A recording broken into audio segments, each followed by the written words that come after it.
what have been some of the things that allowed you to get to a more peaceful state? Having a hard conversation with my woman and hearing her out that like, hey, like I feel like, part of me would ignore it where she's like, hey, like I feel like we're roommates. And I'm like, you're being ridiculous. Like, what do you mean? Like we're in a relationship. Yeah. And then her coming to me the second or third or fifth time and being like, I don't want a lot from you. I don't expect a lot from you. But I just need like one day a week that we hang out, that you have my time. I have your time and you're present. So what started it truthfully was her staying on me and me coming up with the idea with her that Wednesday nights were going to be our night, no matter what. She knew when to expect my attention and my time. And it was simple. One simple adjustment in my schedule. And we've done that now for like 3 months straight. Pretty well. We've missed a few, sometimes, rarely because of her, but sometimes because of her with her business and sometimes because of me. Shit comes up. Yeah, but naturally. Sometimes it's a walk. Yep. Sometimes it's not even a date. You know what I mean? Nicole's all about being just present and just like being in each other's company. Yeah. And she doesn't like going on dinner dates. Like she wants to either go be adventurous, adrenaline, or like, and that's what I love about her. And that really opened my eyes where I was like, what if I did like one more day a week? And I started doing Fridays as well. Nice. Where Fridays wasn't like designated with her as well. It was like open for grabs of like whatever's I want to do. But Friday nights, like I closed my Calendly for my consulting calls. Started consulting at the beginning of this year on the side. Started making great money, and naturally as an entrepreneur, the money's there. So I was just like more. But I'm working 70, 80 hours a week because I'm running an 8-figure company plus doing calls, and I'm on calls 5-6 days a week till 10, 11 o'clock at night. Sometimes starting them in the morning before 9 o'clock call for Cold Life. So Fridays, same thing. No Cold Life, no consulting calls after 6. And then that continued to evolve. And then I started, you know what? I'm not even going to do consulting calls on Saturdays. You know what? Sundays, I'm only going to allow one call to happen. And I just noticed, like, from there, like, once every other week on a Tuesday, I walk to American Social in Brickell, my favorite little chill spot on the river, good people watching, sports are on, not expensive, decent food. I'll go barstool by myself, not even to drink. Yeah. Just to like be a dude and watch the Knicks game. Yeah. Like, and speaking of, shout out to the Knicks. Yeah, shout out to the Knicks. I knew you were gonna like that. But no, it's been just like a really, really healthy like last few months of me getting to experience what it feels like to be a normal human and enjoy life for more than just chasing money. Yeah. That's my worst enemy and my most toxic relationship is me and money. So that's what I've been working on, bro. That's beautiful, bro. I'm proud of you, man. Thank you, dude. Because I think, it's so easy to get caught up in that game. And of course, we're entrepreneurs. We want to make a lot of money. We got to. This is an expensive world. But if you get to the point where you're not enjoying what you're doing every day, maybe there are some tough days, right? Even if you're enjoying it. But if every day you're like, fuck this, what's the point? That's the balance, though. It's hard. Yeah, dude. And by making that adjustment, it's also opened up my eyes to me restructuring what I care about, as in not caring about money as much in general. Saying it out loud, I don't care to grow a $100 million company. That's pretty damn powerful to say out loud, especially myself, knowing myself for 28 years. Yeah. I would have never said those words 3 months ago. I'm not stopping until I create a $100 million company. No, dude, you know what? I'm capable of growing a $100 million company, and that's hard, and I know I could do it. Yeah. I know I could do it, but I've gotten a taste of what it's going to take to grow a $100 million company. And hey, if it happens, it happens. But if it doesn't, I'm okay. Because first off, it's not about the money. And second off, mentally, I know where I'm going to be at doing that, and it's going to be miserable. Yeah. Because I'm not even there yet, and trying to get there, I'm miserable. So for me, it was so much relief. I was like me looking in the mirror one day and just being like, you know what, dude? You don't have to grow a $100 million company, and if you don't, you're not a failure, just so you know. And I was like, dang, dude, like, gave yourself permission to be okay even if you don't get there. Yeah. I mean, one day I want to make $100 million, of course. Like I want to, but I'm 28. You can't forget that either. You can't forget how young you are. Yeah. We're only this young once. Yeah. So I've just been going through all this reflecting and just auditing my life in every direction. And, naturally it's just changed the way that I think and the decisions that I've made. And, I went to Atlanta, surprised my mom for Mother's Day. Like, I love my mom. Great video, by the way. Thank you. Yeah, Thank you. Beautiful. That was a very emotional day. Like, and I knew it was going to be emotional. And like, I have the best parents in the world. I moved away as we all did from our families. Like, it's so nice to go home and spend time with family. But if I didn't make that change 3 months ago, I would not have had the consciousness of thinking about, hey, you know what? I'm going to sacrifice this weekend and not work and go see my mom for Mother's Day. But because of that, I did that. And I actually enjoyed my time with them. I know they enjoyed their time with me because their son was actually present while he was there. The one day I was there was more powerful than the prior times I've been with them for 3 to 5 days at a time. Because those prior times I wasn't present. Yeah. So it's just been that thing where like even like just talking about this subject brings me happiness because it's so peaceful that like right now on this podcast, I'm present in this conversation with you right now. 3 months ago, I would not have been present in this exact setting right here. I would have been thinking about Shopify, where we at in ad spend, how many leads we got today, why are the ads not converting well? Oh my God, when I finish here, I gotta go do this. Nah, I said when I gotta leave, my brain will turn back on when I get in the Uber at 3 o'clock. Love it, bro. What's your secret to that? It's not easy to do, man. What have been some of the tools you've used? I mean, to be honest with you, there's no real secret sauce. It was just me finally hitting a rock bottom point that I have countless times in my life, as we all have as an entrepreneur, and just reflected. And I think I journaled, and I haven't journaled in quite some time. And I journaled, and I didn't journal like even a full page. I just started writing, and I just like put the pen down, and I was like, you know what you got to do. And what I needed to do was, listen to my girlfriend. I'm with her for a reason, right? I trust her. I believe her. I love her. She's got a point. Maybe I should experiment what she's talking about.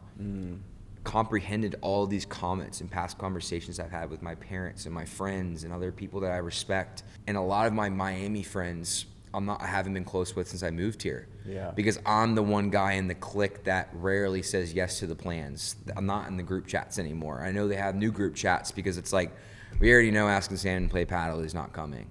You know what I mean? And then, but then when I see them, they're good guys, and they're like, yo, bro, like you gotta just say yes, dude. Like, what's 90 minutes of playing paddle gonna do?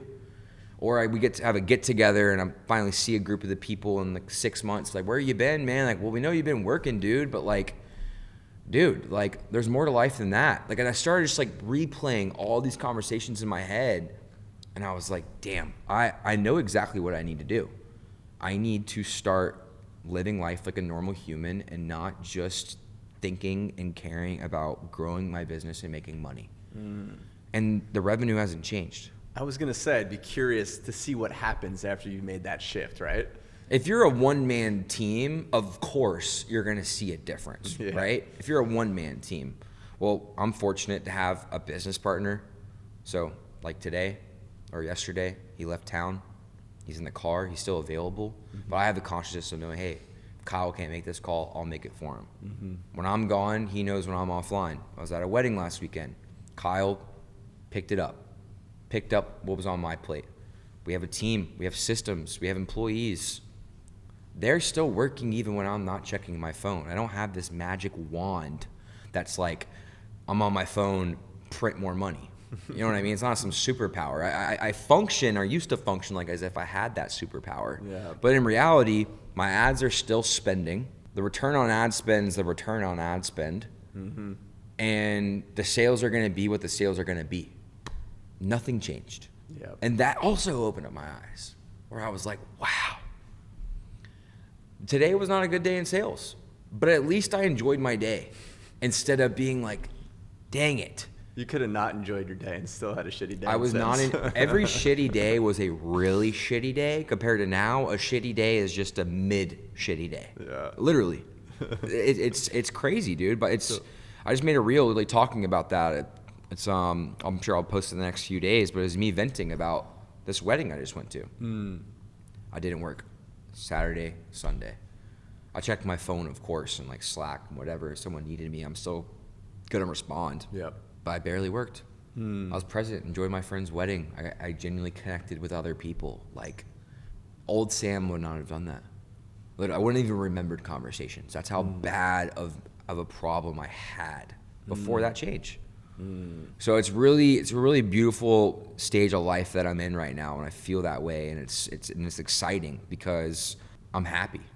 Even though like things aren't going the way that I want, I'm happier than how I would have been if I didn't change that. That's beautiful, bro. That's the secret sauce right there. Yeah, because a dude. lot of times things don't go the way we want them to in life. That's just the reality. Let's go back to the beginning, before Cold Life. What was Sam up to? Let's start at the beginning of the story of this entrepreneurial journey you've been on. It's been a journey. Sam's had his hands in everything. Always doing multiple things at once, finding and hearing about, you know, so-and-so is making X amount of money, and I look it up and give it a try. Before the Cold Life in specific, I had a prior e-commerce brand that was called Capture Your Spin. I was selling those trendy 360 photo booths that you stand on, they rotate around you. You've probably seen them at like an event or a wedding or something like that. And my average order value was like $3,000 to $4,000. And I would say at the time that was my most successful online business to date. I scaled it from $0 to $1 million in 94 days. Wow. Yeah. Were you making them, or you were? I was at the time the first million drop shipping them from China. Gotcha. That's what I've always done for the prior 5 years. Yeah. And after we hit $1 million, we experienced some product issues, some quality control problems, and I found a American supplier in Chino, California.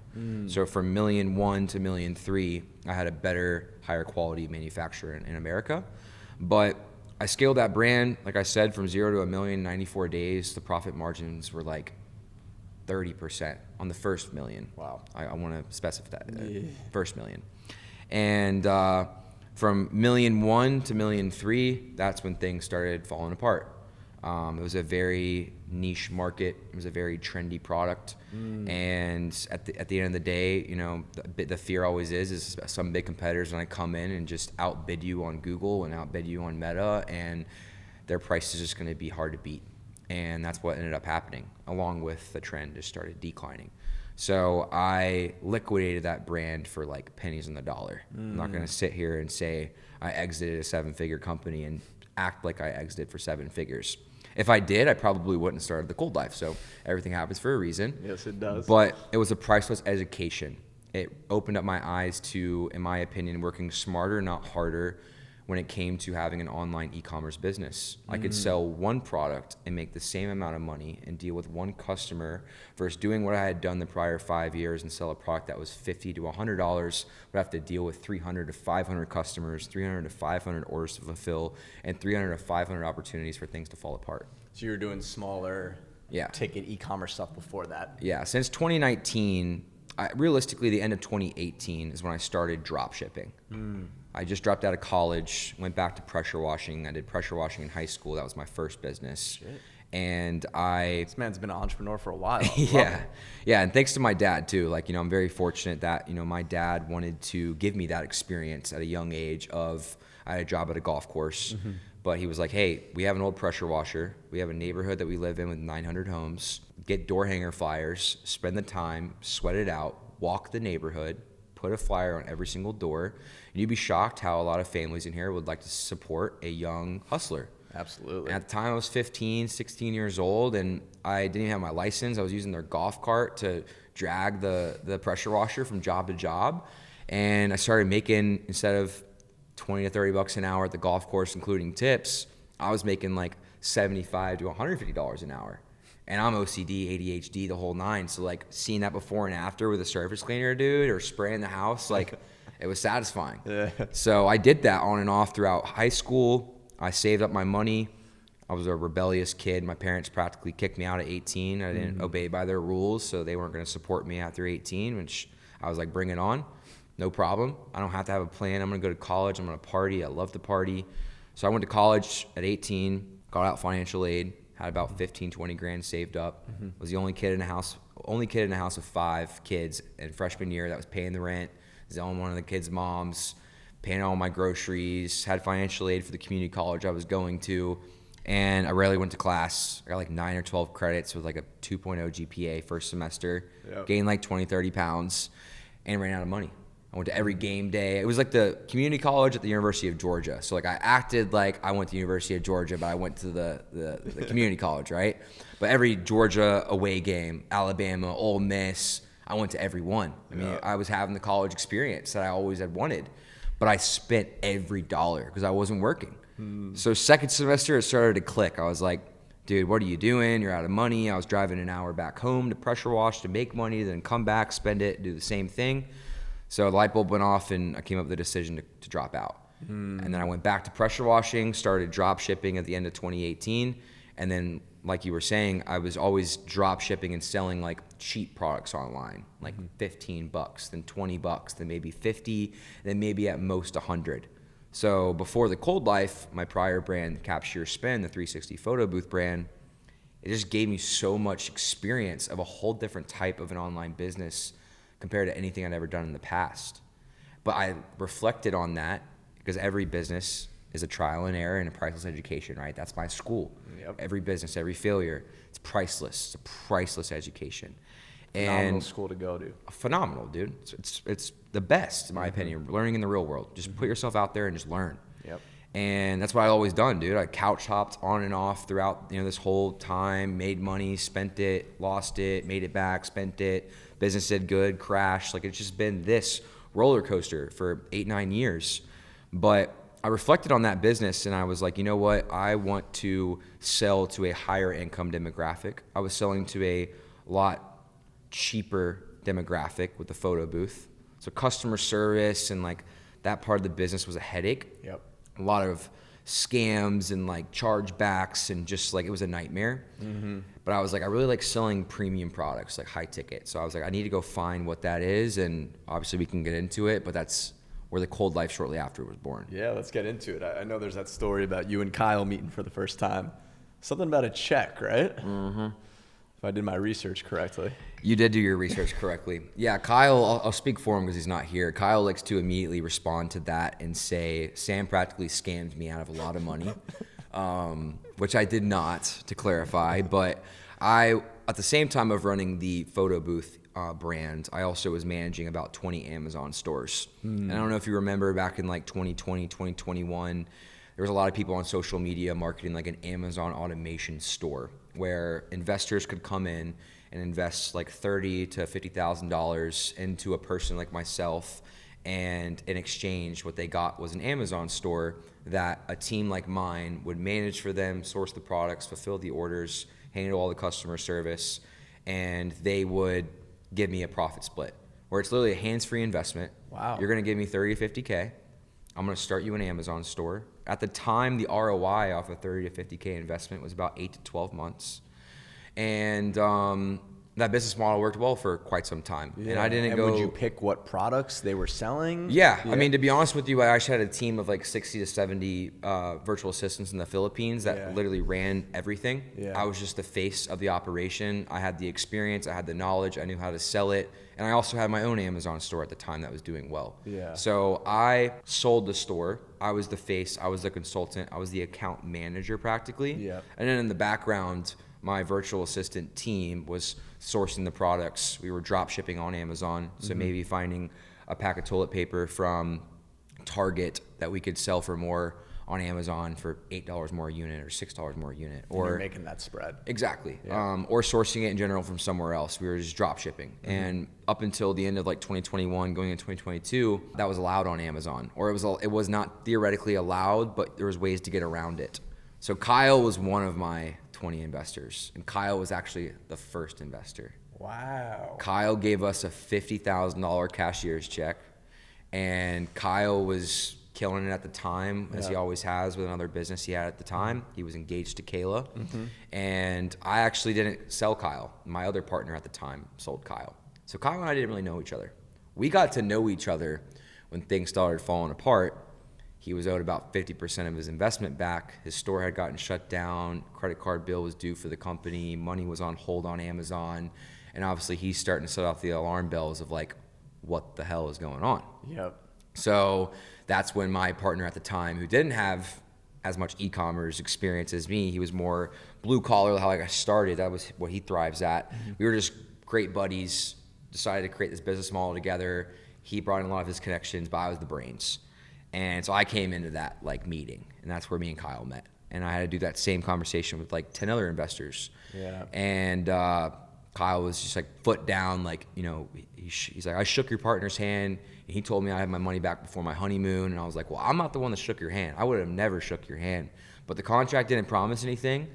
But I'm not here to say, sue me, good luck. I stole your money. Yeah. I was like, you know, come by our facility, we can meet face to face, and I'm going to give you a partial check to show you that I'm a good human being. Yeah. I don't have to give you this check. So he got 25 grand of this 50 grand from the store. Yeah. And then he came by the warehouse to get a $12,500 check. So about 75%. He didn't do too bad. Didn't do too bad. On it. He could have put it somewhere else, probably made some money, but Yeah. it could have been worse. But that's how we met. Wow. Was that's a handing him crazy that check. story. Yeah. What happened to the store? Why did that start to fall apart? Amazon just cracked down on Yeah. every person like myself. And there was Just drop people, shipping? there's people down in Miami and all over the country that had hundreds of Amazon automation clients. I mean, there's articles of the FTC and all kinds of, you know, government things happening where a lot of lawsuits happened because there's people that scammed, did it the wrong way. They knew the model was broken and they kept selling new people because they needed that money to pay off pissed off older investors. I completely shut it down. Yeah. As soon as it went south, but then there was no money, right? I'm paying myself, I'm paying the team, I got a warehouse, like all this stuff. So I had to figure out how much money we collectively had left and then divide it up to the people that didn't make their money back. A lot of people did, and they made profit. Yeah. But Kyle, unfortunately, was luck of the draw and didn't. Yep. So Amazon just cracked down and was just like, no more. Store shut down. They even held your money, some people for months. Oy. And While you're trying to pay these people back and get everything sorted. and we're using a credit card we help them get to buy the orders. So to be honest with you, like, and all the investors now, it's been some time, and I don't have to worry about no smoke, but Yeah. that 30 to 50K was practically all profit, Yeah. the upfront money, because I made a percentage of the net revenue, and my team worked off the profit. So if I got 40% profit from Kyle's store, I was paying my team 20. Up front, I had like 5-10 grand upfront expenses, but the rest was straight profit. Yep. So it was a great model. Like, made a lot of money fast. Sometimes fast money, as I've learned, is not the best money, right? So it's not sustainable. So Kyle came by the warehouse, we met, and I shared the story the same every single time. He walked into my warehouse and he goes, what in the world is this Jeffrey Dahmer looking bucket? Like, what in the world is this thing? It was an ice barrel. A plastic black ice barrel in the corner of my warehouse. I had just bought it, and I was on day like 11. Yeah. To keep in mind, horrible mental place at the time. Both businesses were failing. Barely had any money. 3 months before that, hundreds of thousands of dollars, chilling, making great money every month. I mean, life was beautiful. And I was addicted to Adderall. That was my worst enemy since I was young, Adderall. And that was always my vice. That was always my solution, where it's like, all right, things are falling apart. It's fine. I'll take an Adderall when I wake up, and like 8 or 9 o'clock, I'll crack another one. It'll just work all day. I'm going to figure this thing out. I'm going to dig myself out of this ditch like I have all the other 12 ditches that I've been in. So I didn't have the resources or the funds to start a new brand. But when I was going through that mess, I had a talk with myself, and I was like, when I get in a better position, I'm giving e-commerce one last shot. I want to build one more business, but I want it to be the banger, like the business, the brand. I have a passion for it. I believe in it. I'm proud to say what I do. Because in the past, I never would be. What do you do? E-com. Leave it at that. What do you mean e-com? Like, what do you do? I drop ship. Leave it at that. Please don't ask me again. What do you sell? Trendy stuff. Leave it at that. Like, what kind of trendy stuff? And at the time, maybe like, oh, I sell headphones or phone case or hoodies or a photo booth. Just never really had that passion. Yeah. Anything you could sell, right, to make some money. Exactly, and it was great. But the thing I was missing was having that passion and energy behind what I was doing and working on every day. Yeah. So when Kyle saw that, I was like, I joked with him. I was like, don't worry, like I'm figuring out this mess that you're here to talk about first with you along with everybody else, but I'm really considering starting a cold plunge brand. I was like, I've been doing it now for like 12 to 13 days. I'm addicted to Adderall. And I was like, in the last few days, like I haven't even craved my Adderall. I haven't even taken it. Wow. I was like, it's so amazing, dude. I was like, I would love to start a cold plunge brand. And he like looks at me, like tilts his head, and he's like, really? I was like, yeah. He goes, I fucking love it. I want in. And I'm like, really? He's like, yeah. He's like, fuck the check. Now, obviously, I'm going to deposit the check. But he's like, I don't want to talk about the check anymore. I was like, let's sit down. I want to hear more about it. Because Kyle... Was Kyle into cold plunging at the time? Yes. So he shared the story of his prior business and his big community that he built in Atlanta. They would go to the Chattahoochee River, which is cold all year round, and do like community cold plunges. They go to their friend's apartment building pools in the winter and do community cold plunges. He was like, I love cold plunging, dude. He's like, I love it. So he's like, I played soccer my whole life. I had ice baths all the time. And he's like, I mean, dude, you got the marketing experience. Now, obviously, this business wasn't, didn't work out. But he's like, started getting into, obviously in that exact moment in other conversations, he started, opening up to me, really showing me what kind of amazing, just genuine guy that he is. And he was just like, hey, man, Kyle's amazing at communication. And I feel like that's why we have such a good partnership, is that we have hard talks. We have hard talks all the time, whether it's about each other or about business or about just where our head's at. And he was like, listen, man, you showed me your true colors. You see how a real person is when the bad happens. And this was a bad situation, and you handled it amazing. You didn't run from it. You met me face to face. You and your partner are giving me a check. That's the type of person I want to do business with. It's not easy to come across people like that. He's like, you got the skills I don't have, and I got the skills you don't have. I want in. I mean, he sold me on like, I didn't even really know exactly in the moment what he did, but like I felt pressured a little bit. I think I shook his hand, and I was like, all right, well, we're partners. Let's do it. But then every single day after that, he literally was so supportive. He's like, get out of your mess, figure it out. Yeah. Obviously, too, I hope I can get the other 12 and a half grand I'm owed. Yeah. But he goes, I'm currently trying to get out of the business that I'm in. So this is perfect. I'm going to go start working on this today. And I'm going to work on this full time today until you're ready. He had the conviction, man. Yeah, dude, Kyle felt it in his bones. And that day, literally every day after that, we talked every day. His office was like right down the street from my warehouse. He'd call me multiple times a day, checking in. He was cold calling manufacturers. He was hiring people on Fiverr, Upwork. And that's where we started brainstorming what the product was going to be. Kyle is not an engineer. We both know that. Yeah. He practically engineered that product himself. Wow. Just learning, researching, working with the engineers, cold calling 200, 300 manufacturers to see who could make it. And Kyle really helped us launch the company because at the time I was dealing with my other mess. Yeah. So finally, a few months later, I went to him. I was like, hey, I'm ready. And dude, we did all that before an agreement, knowing who had what equity, all of that. So trust, man. Yeah, it was awesome, bro. I mean, Kyle's my brother, dude. Like I've had awesome partnerships in the past. Yeah. But sometimes it didn't work out because I felt like I was doing all the work, or we just didn't operate the same, or they were like my brothers, like my buddies. Yeah. And it's hard, dude. I've had some fallouts, and like I have a lot of not a lot. I'm saying I have like one or two people that like I'm due to have a conversation with them. It's been some years. Like we had a falling out. It's not like hopefully I don't hate them, but hey, it just didn't work. Yeah. And with Kyle, it worked so well because we became friends and brothers after we were business partners. We started as business partners. It was business. And then naturally we became best friends. Compared to best friends than partners, and like, don't talk to me like that, bro. Like we're buddies, dude. Well, just because you're best friends doesn't mean you're going to make great business partners. It's a whole different relationship. It can work. It for sure can work, but no guarantee it's going to work. Exactly. Yeah, dude. That's the story of me and Kyle. I love it, man. That's a great freaking story. So you guys you make the product, you start selling these plunging. What did the company look like in the beginning, right? Because you guys have gotten to some pretty significant numbers now, and this company's a lot different. How long has the company been around for? About 4 years, but we've been selling for 3. We spent the first 12 months developing the product and going through all the different, trial and errors of creating a product from scratch. Yeah. So what is the beginning? Yeah, the beginning to now. I mean, you guys have had some pretty serious growth. Yeah. So the beginning, we were a team of 3. And shortly after being a team of 3, we became a team of 4. And we were working out of my existing warehouse at the time that I had for the Amazon business and photo booth business. It was like 1,200 square feet.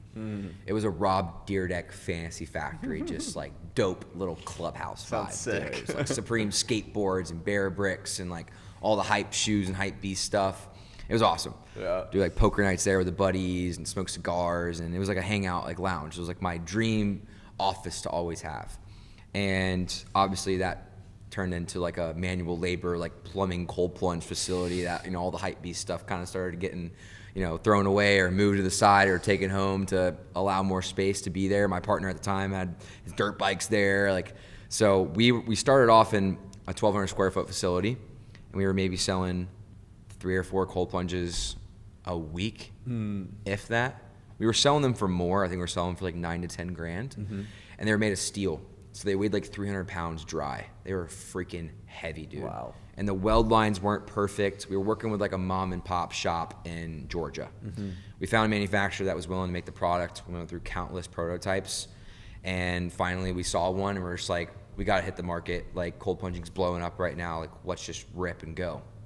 And after selling maybe 40 to 50 units with that manufacturer, we started experiencing, feedback, good feedback. The product's solid, it's indestructible, it works, the water stays cold, the installation's there, but the chillers were malfunctioning. All of our chillers were made from China. When we started the company, our mission was to be all American made. It was so hard and cost way more money than we were expecting per usual just to create the tank for the Cold Life that we didn't have enough money to go engineer our own chiller next, and we also didn't have enough time to go do that even if we had the money, because it took way longer than we were expecting.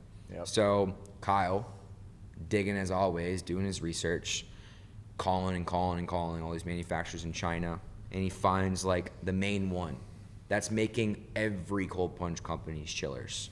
Just the framing and the logos are different. Yep. They're just good at disguising it. That's what most brands do in general in the world that we live in. Yep. So we're like, you know what? Screw it. We bought one, air freighted it, tested it, worked. Hot, cold, it had an app. This thing's sick, dude. Worked for weeks. So we're like, screw it. Got a Amex card, 0% interest for 12 months. We're like, this better work. And I think we all had good credit, and we spent like 110 grand on 100 chillers. We bought 100 chillers, and we sold out of those within like 6 months. Wow. And 65% of them started to fail. Not about to. 65% firm. 65% of those chillers failed within the first 3 to 6 months. Wow. That was alarming. Yeah. What are we gonna do? Well, if the chiller that they have lasted only 2, 3, 4, 5, at most 6 months, where is there any confidence that I can replace them with the same chiller and just hope and pray that that one's not gonna do the same thing? We are on the verge of going bankrupt. I mean, we had no money, we bootstrapped it, and very early on we identified this type of business only makes sense if you do a lot of volume. Yep. And we weren't doing a lot of volume. So we ended up kind of like closing shop almost, changing our lead time, making the product unavailable until we found the new chiller. Were you guys doing paid media at this time to get customers? Yeah. I was managing all of our Meta and Google ads. We actually weren't even doing much Google, which was a mistake. We should have started that earlier on. Yeah. But I was doing all of our Meta. Our return on ad spend was phenomenal. It was like 4, 5, 6x. Wow. But just the volume wasn't there. So Yeah. you're buying. The thing about this business is that it's not drop shipped. So in order to have a competitive lead time, everyone else is like 1 to 2 weeks. Well, it takes 4 to 5 to 6 weeks for them to make the chiller in the tank. So you got to buy the inventory 6 to 7 weeks in advance. Yep. So it means you got to flush out that cash before the revenue's there. So we started dealing with those growth pains, and we ended up finding a manufacturer in Knoxville, Tennessee that now makes our chillers that we've been working with for over 2 years. We've sold well over 5,000 chillers that he's made us. You can count on 2 hands how many have like truly failed. Honestly, a lot of the failures come from the customer. Yep. I'm not going to ever send this clip to a customer because they don't want to hear that, but it's just from the customer not maintaining it, not cleaning the chiller, or we tell them, hey, you don't have the hot component, it can't be outside after the temperature reaches like 37 degrees, and then they keep it out for the winter and ask why why it's not working. Well, where do you live? Colorado. Okay, is the chiller outside? Yeah. Okay, well, it's 12 degrees I see right now in Colorado. Like, so we've been going through that. Yep. But that was the start, dude. It was like just so much up and down. It was made of steel. And now it's made of aluminum. We made that switch about 6 months in. We switched to our manufacturer down here in Miami about 6 months in. We switched our chiller about 6 months in. And then around month 7 or 8, we really started identifying like this does not make sense unless we go raise money and we go scale this thing to the moon. Yep. And that's what we did. We went out to seek to find an investor, which I know you've been through that. It's not easy. Nope. And you know, at the time we were like $300,000-$400,000 in debt. Wow. Like I'm talking less than $20,000 cash in the bank, and like the credit card bill sitting at $80,000 to $100,000. Wow. Yeah, and like you know, Not in the position to raise money from. No, that's where you look weak, where they're gonna say, which multiple people did say, hey, you want $2-3 million bucks? I mean, I'll give you $1 million, but I want the whole company, or I'll give you $2 million, but I want 80% of the company, or whatever. And obviously, no, like standing our ground. And it took a long time, dude. I mean, we had to take out loans. We had to sell personal assets just to keep the business alive. I had to borrow money for the first time ever from my dad. Wasn't even a ton of money, but like 15, 20 grand to like get us by on business expenses for like a month. Kyle did the same. Kyle flushed out like all of his money. I did too. You guys went all fucking in. Yeah, there was no option but for it to work. And I think the person that invested into the business like felt that though, right? You know, investors invest into people. Yes. And we gave him a beautiful 30, 40 page deck. We got the best creative director in the world, Michael. That was like one of the first things he did for the brand before he worked for us. And I mean, we remember getting on the call with the guy that ended up becoming our investor, and he was like, you know, nice deck and all, but like he like just jumped straight to it. He's like, Kyle, Sam, 5 minutes each. Like, what's your story? I love that. That's all he wanted. I love that. And He's investing in you guys, right? Exactly. And the cool thing was is that he already had the product. So he said in his own words, you don't have to sell me on the product. I'm a customer. He was a customer. It's actually like one of the ways that we met. So, because we sell to a very high income demographic, which is super cool. They're the best people to work with and the best customer data to acquire, as long as you are a man of your word and you deliver the product on time and the product works. If you don't, freaking good. If you don't, their legal is going to email you, their family office's assistant's going to email you. They're going to be blowing you up. I mean, they're a lot to deal with. As myself, we always joke, like, if Sam was a cold plunge customer for one of our competitors and that cold plunge broke, like, the whole world would be flipped upside down until I got a solution. Yeah. But that's a blessing, though, that now you get to understand what that's like as the brand owner. Completely understand. That's why sometimes I'm willing to get on the call, right? I'm willing to talk to them and take accountability and say, listen, you have every reason to be frustrated. And most of the time it's just from like delays on production and like their order being like shipped out late or whatever. It's not usually because of the product failing. It happens. It's a machine, obviously, but yeah, dude, it was that journey. And you know, we sell to high income people, and I know I'm kind of now going in from like beginning to like middle stage of the business, but because we sell to a high income demographic, and I was doing all of our sales at the time, and Kyle, so I was calling every inbound call, or answering every inbound call. I was calling abandoned carts. Me and Kyle both were. So we were growing relationships with our first customers. We knew them. One of our first customers lives in the Grove, and we were down here for an event, and we delivered it ourselves to meet him. And he actually ended up being interested in possibly investing into the company. And a lot of our first few customers expressed to us like, hey, like, I love how you do business. I love your product. I love the passion.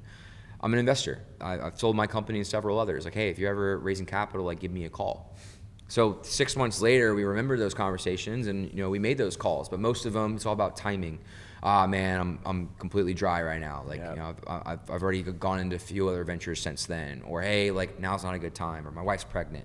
It's all about timing. Always. So we went through so many no's, bro. So many. What was that first sale like to that investor, right? Because at that point, you're not really in a leveraged position to raise. You're like, we fucking need money to keep this ship going. No, 1,000. It was so messy. The business was, I can't get into the details, but it was really bad. I mean, I'm talking just credit cards here, owing money here. I mean, it was a cluster. But selling him on the vision was a lot easier than I anticipated, because it all starts with you believing in yourself and just hoping the person that you're pitching will receive that passion and energy and just believe it. Yeah. obviously there's more to it. That's not like just the secret sauce. But, you know, obviously he's questioning, as every other person was questioning, like, how in the world are you saying your company's worth this much money? Your company's worth nothing. We know that. We know what the numbers are. The numbers are the numbers. But it's not going to stay that way. Once we get this money, it's going here.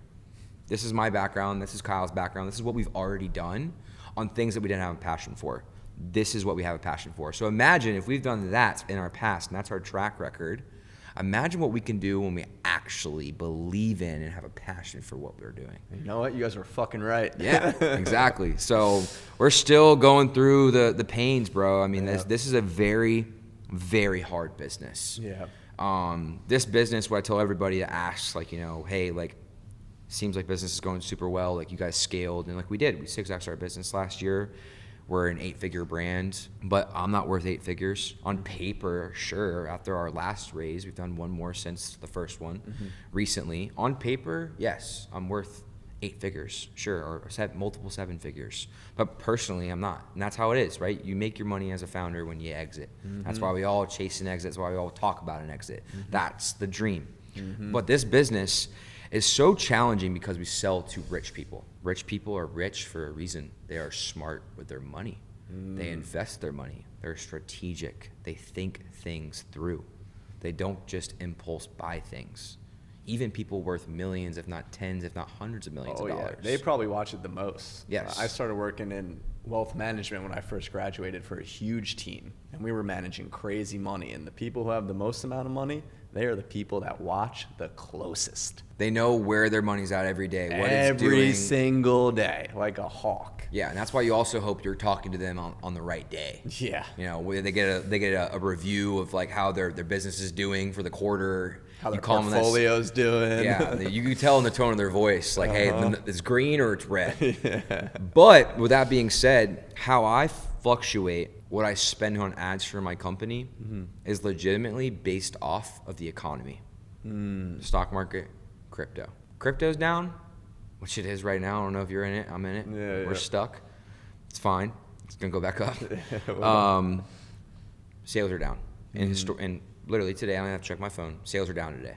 I knew that as of an hour ago pulling into this warehouse, but of course, go check crypto. Sales are down. Wow, shocker. Sales are down. This business is very up and down. It's a very hard business to just sustain a steady growth, because no matter what, the world that we live in, things happen. Yeah. Also involves politics. You know, the war that broke out in the Middle East. When Charlie Kirk got assassinated, that was our worst month in company history. Other things happening, right? So I'm saying also it's kind of seasonal. We sell mostly during spring and summer. During Q4, wintertime, Black Friday is always a great month, as it always is, because of the promotions. People are in the buying mode. People prepping for their New Year resolutions, buying it for January 1st.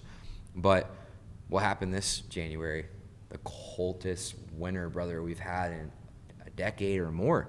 People aren't looking to buy cold plunges. When it's 40 degrees in Miami a few days out of the month in January, dude, no one in Miami is looking to buy a cold plunge. And usually that time of the year, I switch our marketing spend to market to South Florida, Arizona, Texas, California.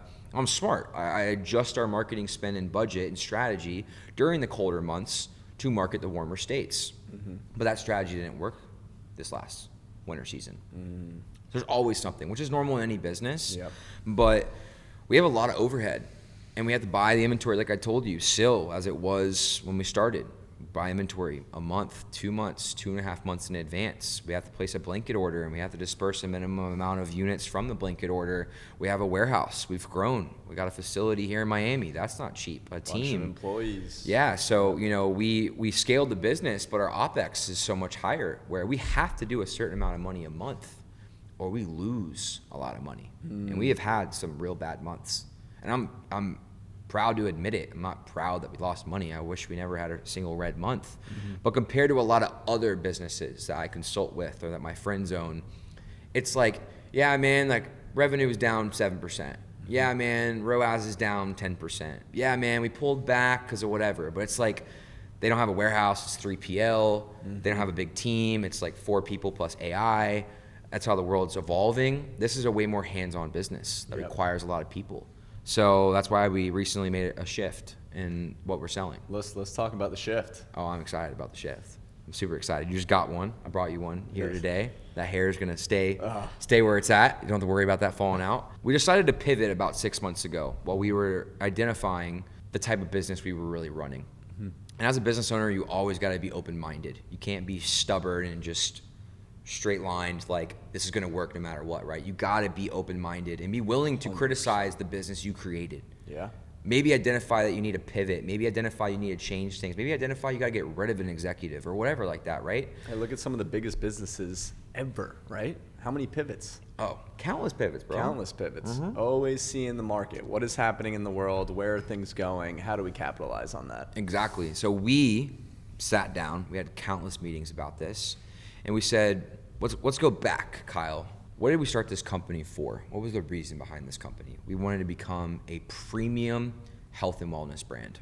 Okay, let's start there. What does our cold plunge do for every person that buys it?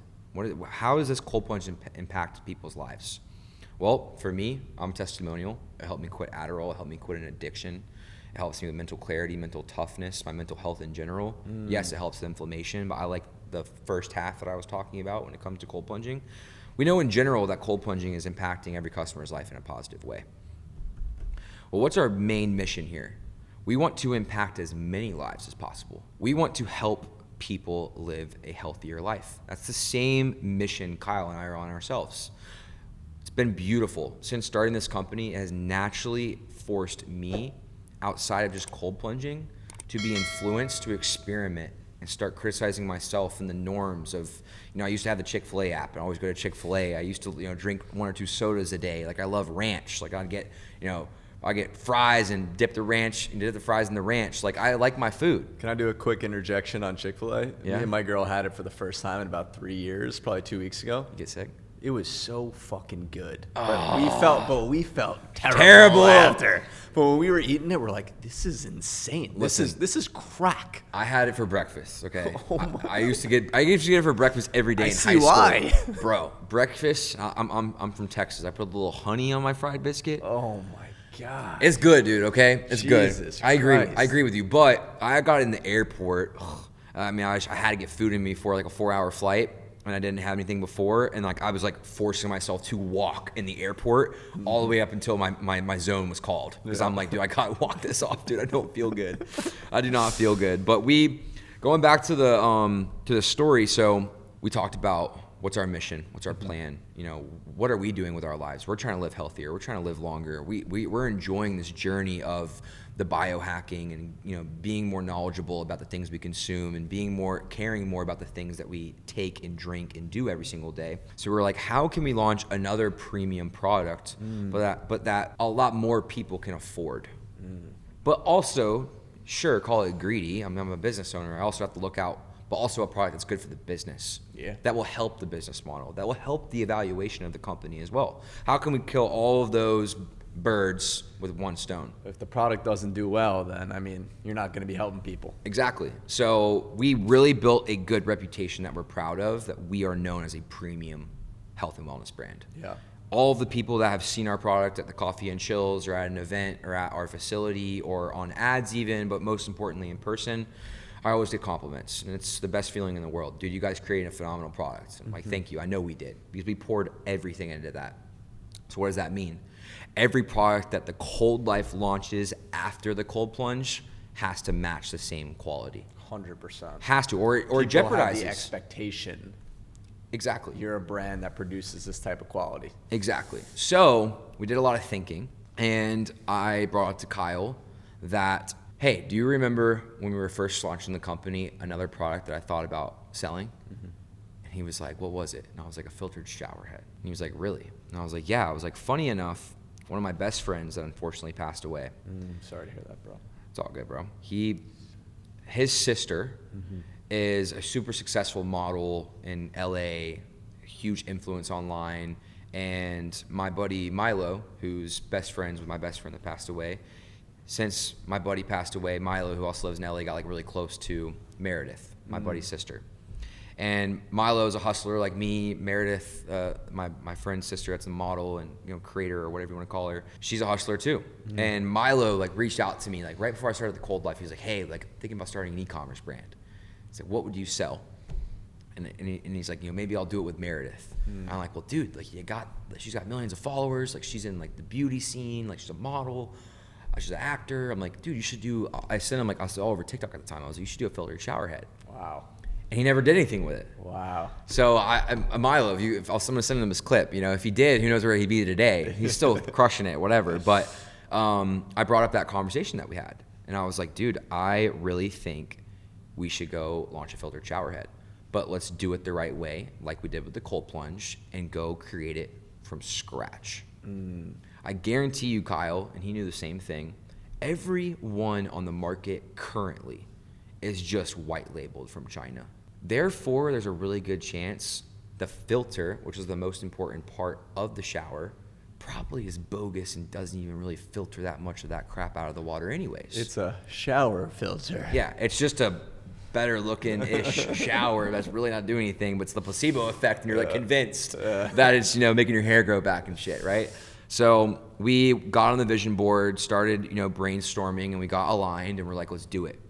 We can sell this to the masses. It's also reoccurring revenue. Let's create the filter where it's proprietary, where you can't find it anywhere else. Mm. You can only buy it from us. So that product, openly, is not something that we could create in the United States. Mm. I mean, there's tons of brands that we're using, things you're wearing, everything, right? It's coming from China. Yep. But it's about how it was made, right? How it functions. We couldn't have afforded it in the United States. And even investors we've talked to in larger brands that we want to be like, they're all like, you'd be stupid not to go to China. We make from China. Yeah. So we went to China. Kyle actually went there for a full month. Mm. We spent over 6 months developing this filtered shower head. Wow. Buying competitors' products, sampling every sample that manufacturers had, seeing what we liked. Okay, we like the touch of this matte finish, but we don't like how it screws on. We like the front-facing side of the shower head, but there's too many holes. There's not enough holes. Okay, I really like how it screws on now, but now the matte finish doesn't really align. Okay, it's too hard to screw it on. I mean, we went through countless revisions for 6 months of just nitty-gritty looking at every single detail. Hired designers, engineers, everything. Then, when it came to designing the filter, Kyle was in China for a month. Mm. While Kyle was at the manufacturer for a full month, the entire time they were there, they were doing testing on the filter. Wow. And as the Cold Life, we are known to sell premium products, like I said, so we got to go above and beyond.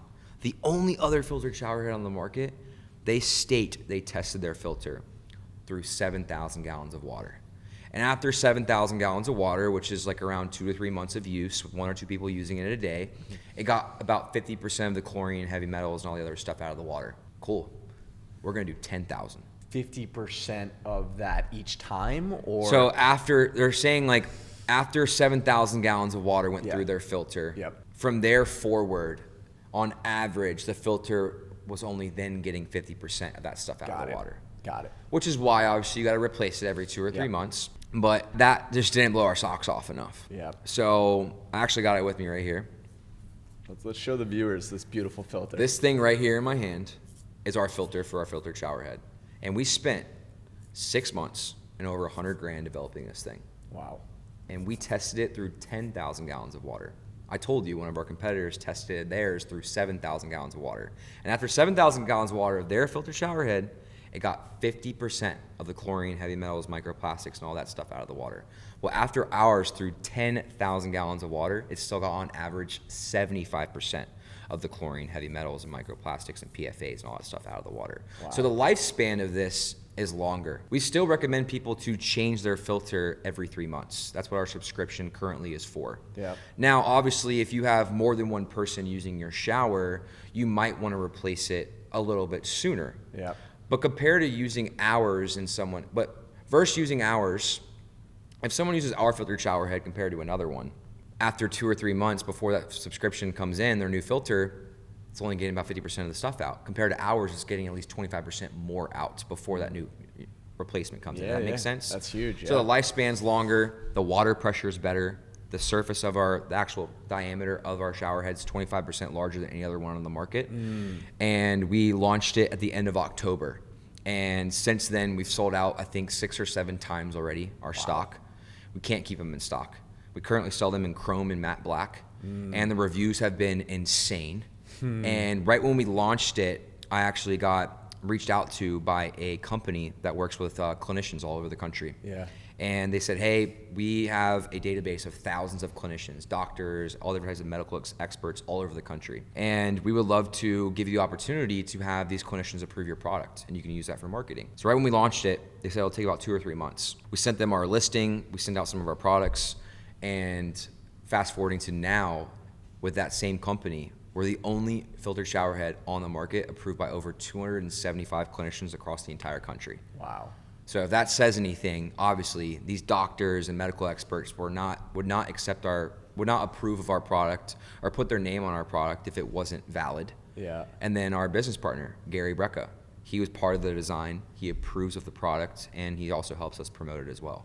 I love it, man. So, I'm excited to use it. I mean, yeah, now I dude. got one. No, I'm telling you right ready to now. go. You will send me a voice note. Mark my words. You will send me a voice note within the next 24 hours being like, dude, Game changer. that shower was amazing. Yeah. The pressure is just like on another level, which I personally like. Good water pressure. You need good water pressure. You need it. You need it. You need it. And it makes the water softer. Yeah. That's what people don't realize is like, dude, the tap water in our system, like the tap water in our country is horrendous. I can't even imagine, bro. Dude, New York and Texas alone are like 2 of the worst states in the country with like over 300 contaminants in their local tap water. And I thought New York was good. There was always this like rumor going around that like New York has good tap water because of the bagels, water in general. I mean, dude, I'm always skeptical, bro. Just go on Google and literally look up what a water pipe looks like. Dude, all the buildup, the rust. I mean, that is what our I told water. you when we were coming into this podcast what just happened to us. I mean, our pipes were so messed up in our unit that we had a literal sewage backup into our unit. And you think about it, that's the stuff that's going through the pipes, man. Gnarly.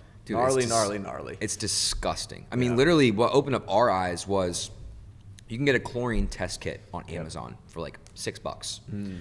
And you can get a cup of water and fill it up with, you can fill up a cup of water from your tap. And then you can go use another cup and fill it up with the water from our shower head. You drop 5 droplets into the tap water.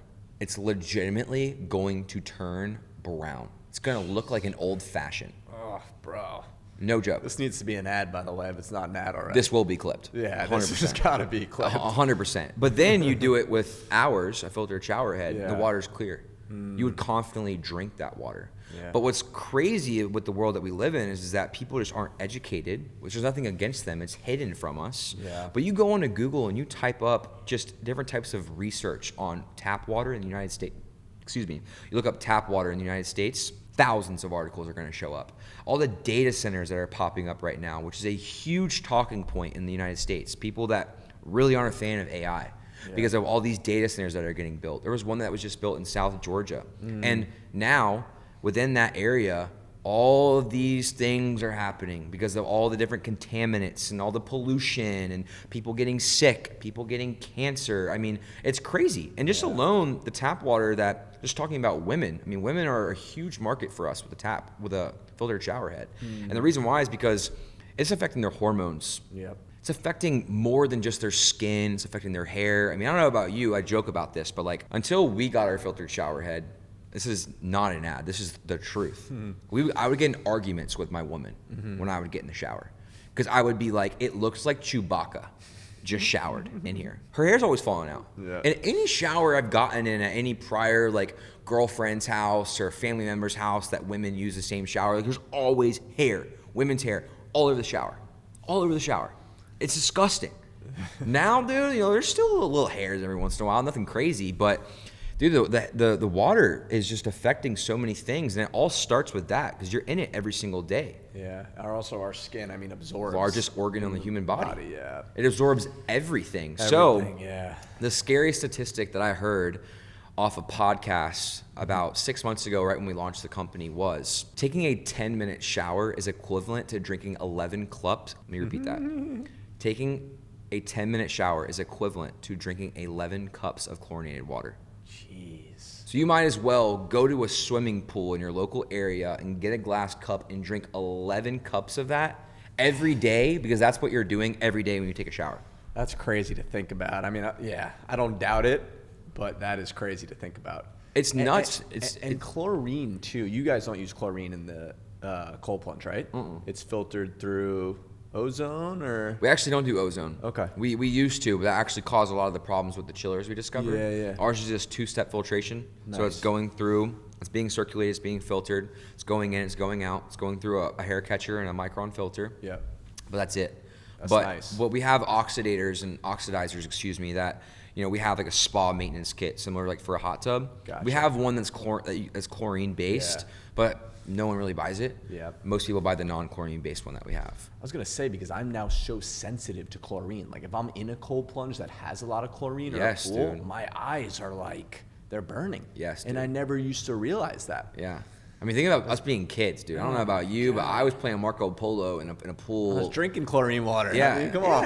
And it wasn't bad. No, we got through it, man. We got through it. Where's the cold life going?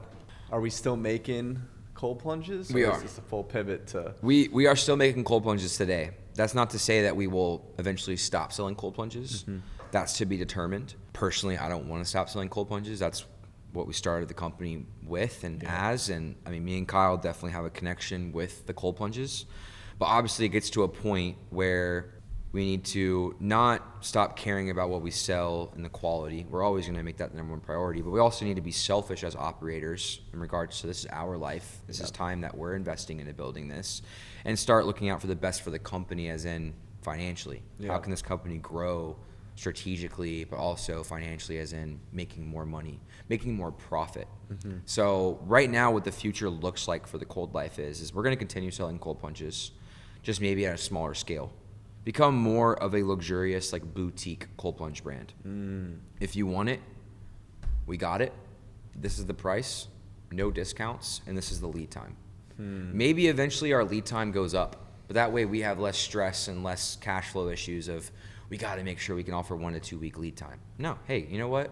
If you buy it, you buy it. We actually make money because we're selling it for a little bit more. Our margins are just super slim. Yep. We manufacture in the States. Yep. It's a sacrifice that we made, but that's why we've had very, very few returns. The main direction that we're going into is becoming more of a filtered water brand. I'm talking countertop water filtration systems for drinking water, sink filters, bath filters, other types of products in the bathroom, other types of products I don't want to give out too much. Who knows who's watching? Yeah. I don't even get intimidated though by competitors anymore because I know they are not putting the intention and thought and money into the development in their products compared to us. It's frustrating because we're like, I wish I had a new product to launch now. I mean, that's how businesses grow. You always need something new. You need to keep things spicy and exciting and et cetera. But we're trying to grow that side of the business. We've joked like, hey, are we going to rebrand to the Filter Life? I mean, you never know. We do already own that, so don't try to Trademarked. go. Don't try to go steal that. That's where we're currently at. We got a few new filter products already in the works. Our head of development is actually at the manufacturer right now working on those. Nice. And they're super unique. But in regards to the business side, we're really trying to grow the MRR side of the business, reoccurring revenue, and it's just a smarter business model. You can't beat subscription. It's tough to beat it. You just need to be able to afford to lose money on the first purchase. Look at IM8, dude. They're losing right now. I think the number was $8 million a month. Now they scale from 0 to $1 million in a year. Yeah. But their payback period's like, I think 60 or 90 days, which is great. Yeah. So how you own that market and how you really crush in the MRR side is if you have the extra capital to lose. Yep. Because then you fast forward 12 to 18 months down the road and you got 50 to 100,000 subscribers, you could technically even turn off the business. You got a great business. So that's what we're trying to do right now, is because, the thing about, we want an exit. There's no question. I'm not going to run the cold life my whole life. I'll run it as long as I need to, as long as I'm enjoying it and I feel like I'm not holding the company back. It's another thing you have to accept. as the CMO or as the co-founder or as the main operator and exec. At some point, because I haven't had the experience of growing a business to the size that we are, maybe I should get replaced, or maybe I should pivot to just media buyer and we hire a CMO that's scaled a company from 50 million to 250 where we're trying to go next. So we're kind of in that like stage right now where it's just day to day, but we're really trying to we're really trying to lower down our OPEX, like our business expenses. We hate firing people, but we're trying to have a smaller team. Yep. I mean, our team's already as lean as it could be right now, but we did that over the last few months as well, and we're really trying to implement AI. I love it, man. We've been working with Ty. Of course. Yeah, I had him on the podcast. Yeah, shout out Ty. I saw that. Yeah. I knew he'd nerd out on that. So the whole podcast is being recorded probably from his little Exactly. bracelet thing or whatever. Yeah. Crazy. He's got Hermes posting clips from it right now, actually, as we're speaking. He does. No joke. But yeah, that's the plan, dude. And then I was just talking to you about this, right when we got started. But outside of the cold life, like, I'm starting to introduce things back into my life that are also important to me outside of just scaling the cold life. Like, scaling the cold life and growing the cold life the last 3 years has been so hard with relationships within myself, mentally, my social life, friends, my family. That's how I've always been. I love making money. I love scaling businesses. I love growing things. I love running ads. I love talking about it. Like I can't help myself. But you love playing the game, man. I love the game, but I'm tired. I'm tired of being tired. I'm tired of being unhappy. There's nothing better than growing a business and enjoying the journey, right? Yeah. So there's one thing to say I'm enjoying the journey because I'm posting about it on social media, but like, I'm not actually enjoying it. You know what I mean? Like, sure, I got all the footage and I got all the reels and I got all the documentation from sale 1 to sale, 15,000, whatever. But I've really been working on that lately. And the other thing that I've been doing recently is I've been doing consulting, where as a creative person and as a marketer, I had to commit to my partner, Kyle, right when we started. He said, hey, because he knows how I am. He got a feel of it right from the jump. He's like, dude, like you like having your hands on all different types of things. Like, I just want to make sure if we start this, you're not going to also have like 12 other companies. You know what I mean? Like, I'm going all in on this. Like, this thing will be something if we both give this our all. And I gave him my word on that. And we both had opportunities arise throughout the journey and said no and stayed loyal to our word. But about 4 or 5 months ago, at the beginning of 2026, I don't know if he came to me or I came to him, and I was like, hey, like, I really want to start growing my personal brand. It's been a goal of mine forever. You haven't told me this whole time I can't grow my personal brand, but I'm just letting you know, like, I'm doing that. And the intentions behind it is that I also want to do some consulting on the side. Our paychecks haven't changed in 2 years, and they're probably not going to change until we sell. Why? The business goes back. The money goes back into the business. Yep. We live in Miami. He wants to start having, if he wants to start growing his family, like, I'm looking to get engaged, like get married. Like, I want to start a family. I want to buy a house. Like, and we haven't been making that side income that we've always made on prior businesses that we had in the past. I've been very disciplined. I've been very humble. I've been very patient. We both have. But January 1st, I was like, hey, all I've done for the last 3 years, Kyle, is talk about cold life, cold life, cold life. How can I sell more cold plunges? Now, how can I sell more shower heads and more cold plunges? Cold life, cold plunges, Gary Brecka, Meta, Google, TikTok, Tribe, Shopify. That's it. For years. Yep. And I was like, dude, I'm itching to do consulting. I told him that when we started the business. He asked me what my goal is. And I opened up my eyes. I was like, why in the world is he asking me? It's because he cared. Like, I want to know what your goal is. So during this business and after this business, like, I can help you. And obviously I asked him the same question after, but he beat me to it. And I said, I told you that I want to do consulting. I said, I want to do a little bit of it right now. I'm getting asked about it on Instagram. And dude, it's actually has helped me with my business. Now, first month, second month, it was a distraction because I told you this right when we started, but like the money started coming in. I started closing clients. I had like a few of them, and I went and got 18. And Monday through Sunday, 7 days a week, I was doing calls from 6 to 10 or from 7 a.m. to 9 a.m. and then from 6 to 10. I mean, it was exhausting. The money was good, but he called me out. As I told you, our communication is great. He put me in my place. Went on a walk midday at the office. He's like, yo, dude, you got to cut this shit out. It's draining you, and it's obvious. And he's like, and like you're hustling on Instagram or at the office, you're sending voice notes and you're hustling deals and whatever. He's like, that's not what we need. You got to be in this shit. So I took a step back, change my availability on my calendar. When I'm available, I'm available. If you pay today for a call, my next availability doesn't work for you for 3 or 4 weeks, book that call. Because if you don't, it's going to get booked by someone else. Started giving myself more credit as well and just standing on business and just, hey, this is my price. But now that I've gotten that into being in a good position and I'm only doing a few calls a week and I only have a few active clients, like I'm enjoying it because I like to talk. I'm enjoying it because I like to consult. I'm enjoying it because I'm pursuing another dream of mine. And it actually is allowing me to be more confident and more productive for my business now because I'm also not stressed about how is this business going to make me more money soon. Now I'm like, hey, the paycheck I get is great.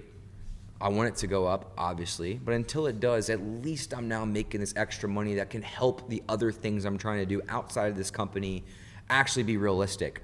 You know what I mean? It's like, how in the world am I going to buy a house off this? I live in Miami, dude. Like, I got to be making double, if not triple. Yep. To save up for a year. Miami ain't cheap. To buy a shed for 1.2 million. You know what I mean? So, yeah, dude, I've just been going through a lot of just changes in my life, and I got a lot more peace right now, man. And it's been a great start of the year so far. So That's beautiful, bro. You deserve it. thank you, dude. Lots changed since we met. Yeah, dude. I remember the first time we met at that run club, dude. I think it was Coconut Grove I think so. with Eric. Yeah, it was. Dude, you I was fresh in Miami. Fresh in I didn't Miami, know anybody, dude. I was yeah. so overwhelmed. I'm like, Yeah. every guy's got his shirt off. Like, every guy's jacked. I'm like, dude, this is crazy. I didn't even know how to run 3 miles. I was crazy, dude. Yeah. Miami will change you, man. It will change you, dude. It will. And you're back in you were in New York recently. Yeah, in New York for a few months over the summer, and now we just signed a lease. We're back. Feels good to be back, man. I good, love this dude. place. Yeah, I do too. It's I so mean, it's good. a little hot right now. Yeah, summertime. You get in the cold plunge every day, you're good. Yeah. Cools you down. So let me ask you this before we wrap up. What would you tell a young entrepreneur who wants to maybe start a business? What would be your insight there? the first piece of advice I would give them is chase the passion before the money. If you have more passion in what you're building, more money will come over more time. If you chase the money over the passion, you're gonna burn out real quick and the money's gonna mean nothing anyways. That's the first piece of advice I would give. It's a great piece of advice. And I think it's hard for people when they are chasing the passion because it could be tough in the beginning and they might not be making money. 100%. And then the other thing about not making money is, I learned this from my dad.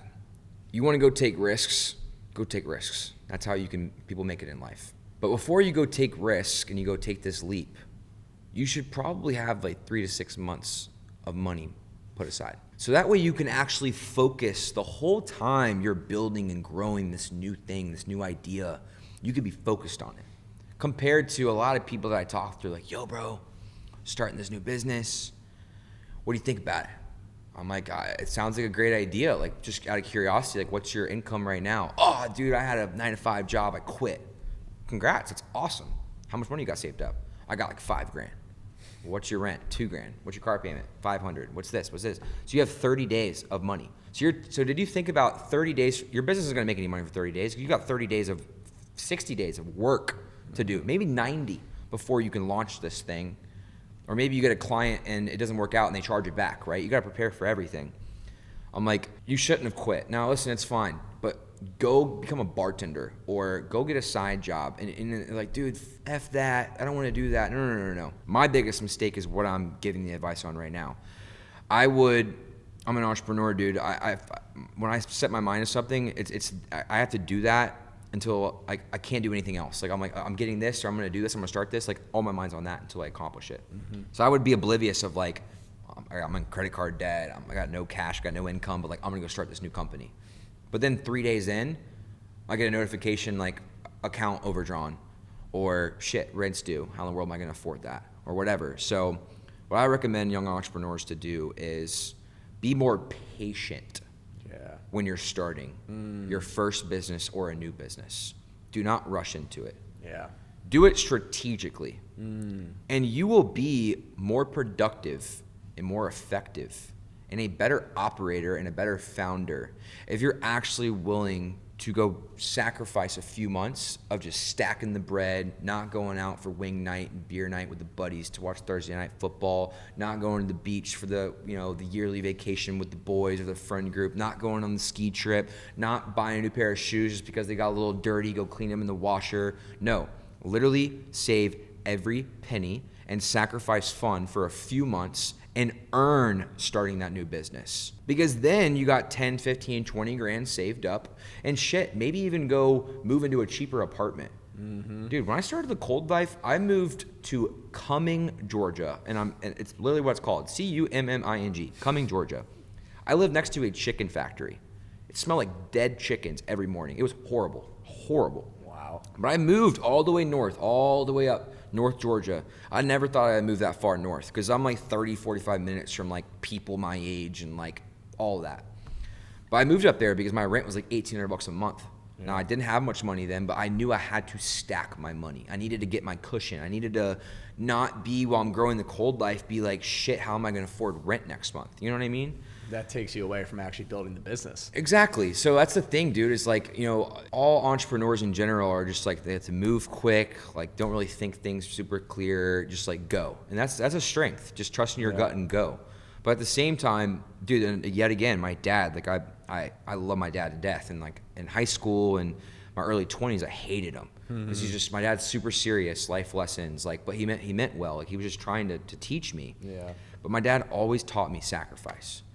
Like, dude, I'm not telling you not to go drink a beer. Like, I'm not telling you not go on vacation, but go on 1 or 2 vacations a year. Yeah. Stop going, Sam, on 5, 6 vacations a year. That extra 10, 20, 30 grand, you can invest it into S&P 500 and do that for 5 years straight. By the time you're fucking 40, you're worth X amount of money. Think about it. Get a Roth IRA. Or he's like, dude, the amount of money you spent in Miami when you were 21, you could have bought a house. You know what I mean? It's just... It's not the shit you want to hear, but it's not. It's the shit you need to hear. It's not, dude. But that's why, on top of that, I'll give one more gem. Okay. I just confessed that I used to despise my dad because all the life lessons, how serious he was. I wanted him to be cooler. I wanted him to be, on board for all of my spending habits and partying and traveling and etc. Now I thank my dad. I am who I am because of you. Like, you ingrained a lot of those things into me. I got no entitlement tattooed on me because of my dad. I grew up, you're not entitled to shit. And I'm glad. I live by that motto. I want to shout out Kian. You know Kian, right? Kian Lay? I don't think so. Okay. Personal development coach. Oh, nice. Okay. We're all super stubborn. All of us men are stubborn, right? Yeah. We're hard-headed and etc. You only listen to your parents so much. You don't listen to everything they say, right? Some of your friends you listen to, but they don't have the experience you want, so you don't listen to them on other things. I paid $5 grand for a personal development coach when I did not have $5 grand. When I was living in Cumming, Georgia, cheapest rent, cheapest apartment I've ever lived in 5 years. Kyle, my partner, was like, you need help mentally. You need to get in a better place. Paid for a personal development coach, and Kian put me on my ass and put me in my place. Get out of your head. Get these vices out of your life. Simplify these things. Get away from these people. Stop dating these types of girls. Like, you're attracting these types of people because of your energy and who you are. Stop dressing like someone that you're not. Stop watching porn. Stop smoking weed. Stop doom scrolling on Instagram and going to sleep at 2 or 3 in the morning. Get a routine. Also, when you're becoming an entrepreneur, you need a really strong mindset and capacity for stress. Oh, yeah. And you need to learn who you are and what you're capable of doing and what your stress capacity is. So the other recommendation I have is if you know mentally you're not in a good place, go get a personal development coach. It's a cool way of calling them a counselor. They're legitimately a counselor. But for me, bro, I did that as well, and it changed my life, like in so many ways. It made me the biggest fan of myself in a happy way. I had a way better ego, way more confidence. I cut out the porn, all the other stuff in my life. And naturally, week by week, I'm like just walking better, thinking better. I'm just like, damn, like I was just oblivious of these simple things I needed to change. And if my dad never told me to do any of that shit, I'd been like, Dad, like, shut up. Like, you want to go play golf? Like, no. But this guy, because I paid him the money, he has experience, and he's intimidating as shit at the time. I wouldn't whip his ass, but Kian's like my boy now. We got a relationship. I recommend everybody to him. But that's another recommendation I would have. Yeah. So I love that. That kind of plays off the last question I was going to ask that I always ask every guest. What would you tell the younger version of yourself in this moment right now? Spend more time with family. They're the ones that will always be there. Friends come and go. I used to always choose friends and experiences 10 out of 10 times over family. And I've now comprehended my family and my parents making a lot of comments of like, you've already experienced more than we ever have. You've done so many more things than us. And they want the best for me. They're not being selfish. But that every comment they make now, it really bothers me. Because it's like, how dare I be so selfish to be like, you know, I really want to go to this. And I go with like a friend that I've known for like 6 months or like 2 years, where I'm like, my mom gave birth to me. Like, my dad's my father. Like, I'm here where I'm at because they provided me with 18 years of support and food and shelter and guidance and never giving up on me. Sent me to military school and high school because they gave up on me but wanted to see who else could help me. Like, I'm working on that right now. So I personally said that out loud as a practice for myself, because that's the number one thing that I'm still working on, because I don't live at home anymore. But it's as simple as pick up the phone. Yeah, it's always there. But they call and I don't answer that call. But if something work-related calls, I answer. And my dad gave me that predicament. He goes, you know, I know you're busy, but you need to think about this. If Kyle, your partner, calls you, you're answering. If your dad calls you, you can't answer. My dad's got wisdom, bro. Yeah. My dad's got wisdom. He does. Experience, right? Yeah. Yeah, it's where wisdom So, comes and from. obviously too, like, you know, they go through their mistakes. You know, we lost my grandma, his mother, and you know, he has regrets of not spending more time. So, in general, I think, you know, family's everything, dude. And you know, my birthday, one last thing I'll share that really got my attention that I just didn't really think about was my girlfriend gifted me one of the best gifts I've ever gotten, which was a video from all my closest people in my life. They all made me like a selfie video. Beautiful. And I could cry literally right now, dude. I'm not gonna cry.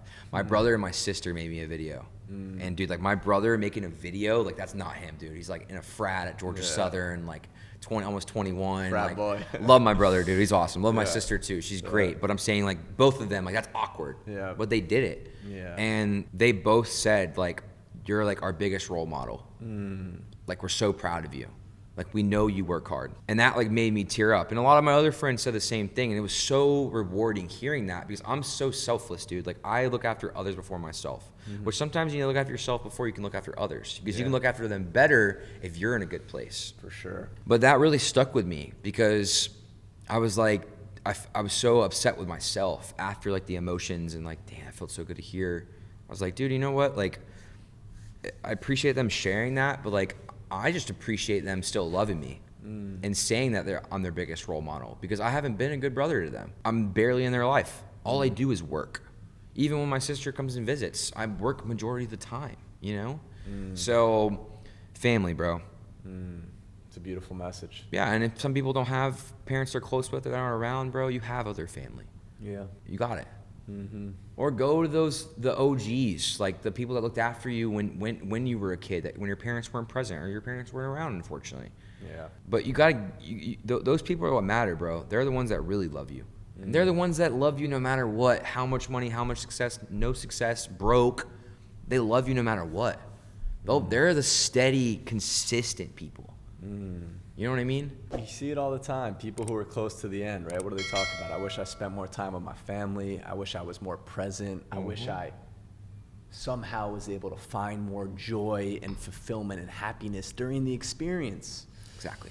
It's usually not, I wish I worked harder, or... If you can learn that early on Yeah. and not be someone, what you just said, that will not be one of my final speeches or podcasts.